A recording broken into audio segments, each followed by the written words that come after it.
Well, I don't know if you know this or not by now. And I saw that post from Angel Reese or what I thought was Angel Reese or whatever I got told was Angel Reese about the white girl didn't want any of the fade or something like that. I thought it had to be a mistake. Somebody asked me about it and I said, no, surely to God she would not have even Angel Reese surely realizes not to repost something like that, right? Welcome to the only venue where we analyze current events in sports without any filters, scripts, or excuses, where the truth resides. This is where we call things what they are, even when they are difficult, especially when they are uncomfortable. It is not the place for contrived stories or corporately sanitized comments. Hell, I guess I was wrong. I guess she did.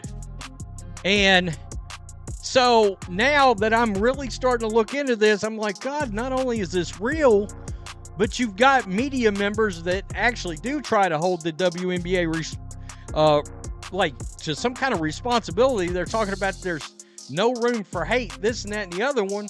And you got a player that's blatantly advocating for violence against far and away your most popular player. All right, and bringing race into the situation. We're going to explore what may be the most significant controversy the WNBA has ever encountered today. It's not just about basketball, it's also about culture, race, integrity, and what happens when a league that violates equity and justice is unable or unwilling to uphold its own standards. At the core of it all are two rising stars, Angel Reese and CaitlinClark, and behind them is a league that is on the verge of becoming a parody of itself. Let's examine this. This was put out right here. Again, hell, I thought it was fake originally. And I guess it's not. I mean, it's crazy. White girl running from the fade. There's Angel Reese right there. There's, of course, CaitlinClark doing the responsible thing, not wanting to tank her public relations. Like Angel Reese walking away after the take foul the other night, or the other day against the Chicago Sky. It all began with a single TikTok social media post that went viral and was captioned, "White girl running from the fade." In order to preserve her reputation and prevent a confrontation, CaitlinClark, arguably the most well-known athlete in women's sports at the moment, decided to walk away and disengage after taking a hard foul during a WNBA game between the Indiana Fever and the Chicago Sky. And I was like, again, somebody sent that to me and I said, it's got to be fake. And I was like, nope, here's a video on TikTok right here. And that picture is in this video. And it was reposted by Angel Reese. And let's see if I have the ability there. I'm going to just turn that down because I don't want a copyright strike. But right there, there's the picture. And Angel Reese did, in fact, repost this on TikTok, it looks like. And share it. And I'm like, are you kidding me right now? Or are you kidding me? And the WNBA is going after and lecturing Indiana Fever fans in this investigation? Are you trying to tell me Angel Reese is not going to get suspended for this, not going to get fined for this? Or is the WNBA too gutless to stand up against things like this, even if it is against a white woman? That would be regarded as admirable in any sane world, the kind of level-headedness you'd want from a leader. But someone saw that as a chance to sow division and reframed the incident, turning it into a meme with a caption that implied Clark was a coward who was literally fleeing from a physical altercation out of fear. Right here, Angel Reese cries about racism that never happened, then goes on and reposts openly racist TikToks. This is why the WNBA is a joke. It not only allows, but encourages racism against white people. Well, it takes a step further here. Because my boy over at Outkick, Bobby Burack, who's a hell of a good journalist, did reach out to the WNBA. Right here, I asked the WNBA if they had a comment on Angel Reese's racist post on TikTok about CaitlinClark. The league had no comment, nor would it address Reese suggesting she wants to fight CaitlinClark. So much for, quote, zero tolerance for hate. You know, the WNBA is running an ad right now about, I think, the physicality of the league. And at some point, we just gotta ask the question: is this what Cathy Engelbert and the WNBA wanted? Is this what they wanted? Is all this drama, all this? I mean, I understand it's good for ratings.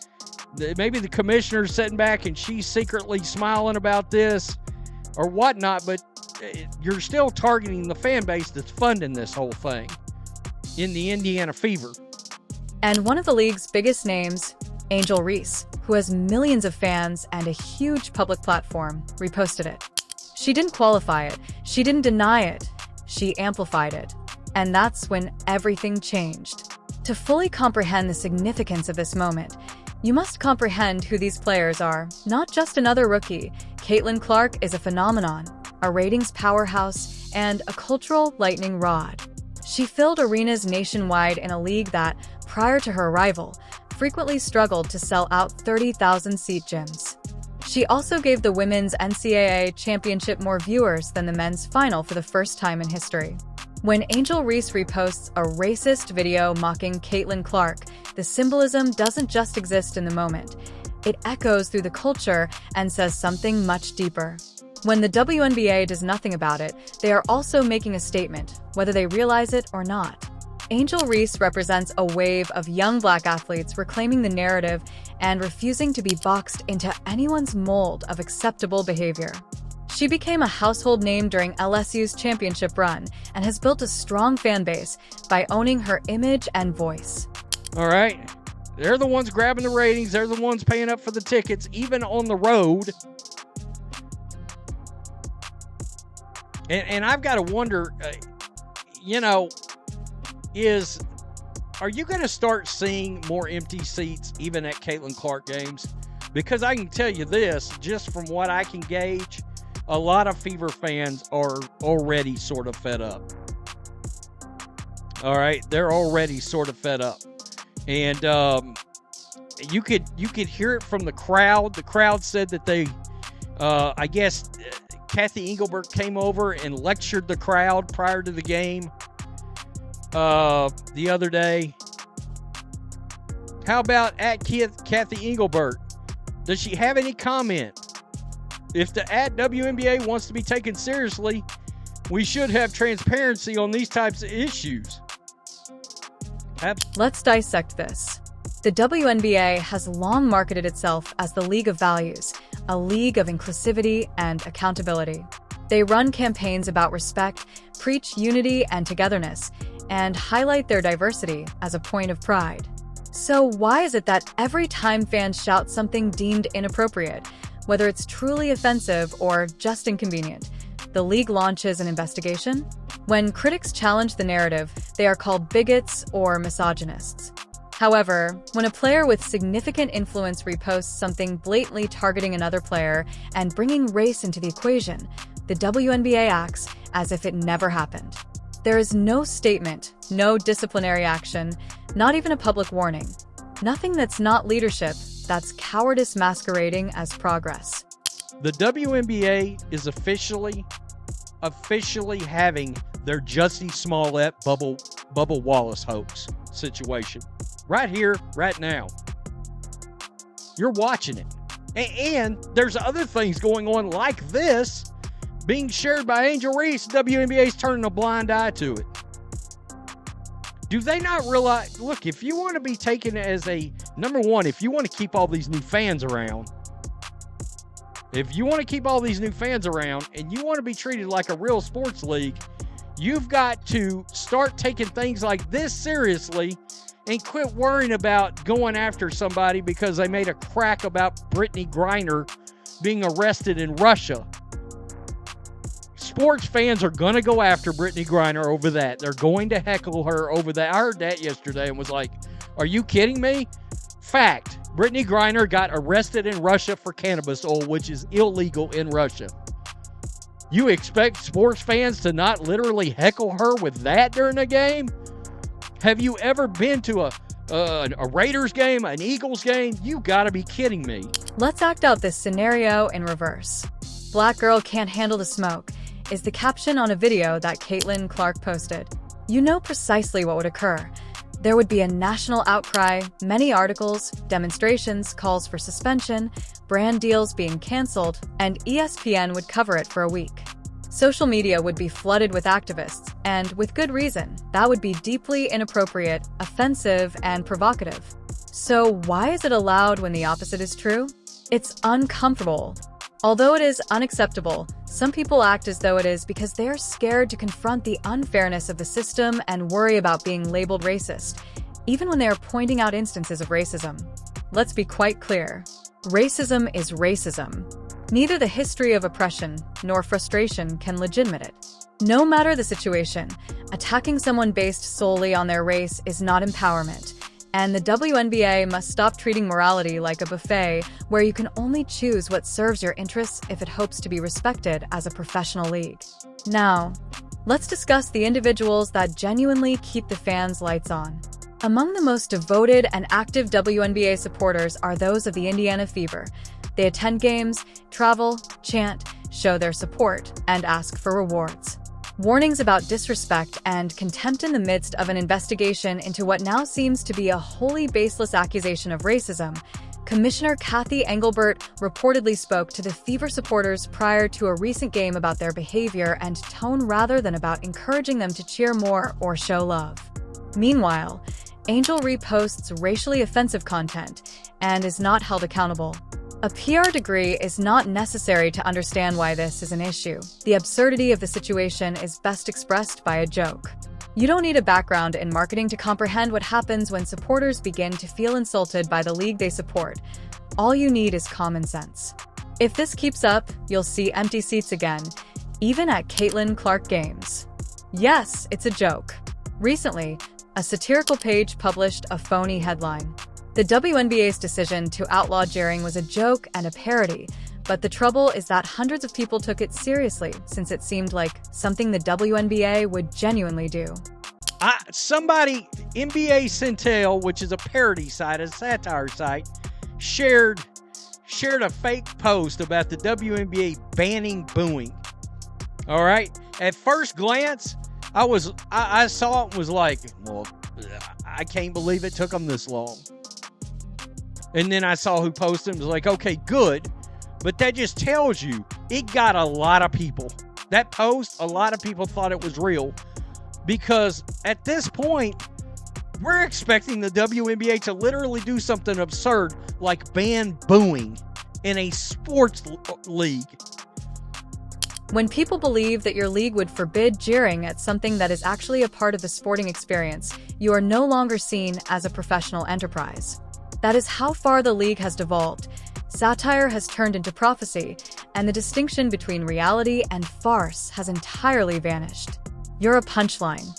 Let's take a moment to go off the court and discuss business sponsors not investing in disruption, broadcasters not paying top price for scandal fatigue, and a circus performance without a script. If fans begin laughing at you rather than with you, you're in real trouble. Merchandise partners don't want to be involved in unforeseen public relations disasters, and when a league makes it clear that it can't even regularly police its own code of conduct, it sends a strong message to those in charge. You can't trust us. Every company that partnered with the WNBA because of its principles is now keeping a close eye on it, and every instance of hypocrisy or cowardice erodes that foundation. If the WNBA loses the trust of its corporate partners, no amount of TikTok virality will be able to save it. At what point does Adam Silver intervene? Remember that the WNBA operates under the NBA's umbrella. These teams are partially owned by NBA franchises, and their success or failure reflects back on the entire sport. If this trend continues, it's not just a WNBA issue. It becomes a basketball problem, a brand issue. Adam Silver must ask himself a serious question. Does he want to be remembered as the commissioner who brought the WNBA to a wider audience, or as the one who watched as the women's league collapsed from within? CaitlinClark introduced the WNBA to millions of new fans who had never seen a women's game before, and now those same fans are watching in disbelief as the league mishandles one crisis after another. If Silver is concerned about long-term sustainability, now is the time to take action, not next season or after the playoffs. The WNBA is at a historic intersection where one path leads to growth, integrity, accountability, and respect, while the other leads to division and hypocrisy. The brutal truth is that you can't have it both ways. You can't say that there is no tolerance for hate and then tolerate it when it fits your narrative. You can't reprimand fans and then excuse players. You can't position yourself as a league of values and then remain silent when those values are violated. You're either a real league or a political theater. You're either fair or you're fake. So, WNBA, what will it be? The decline in fan trust and eventual irrelevance.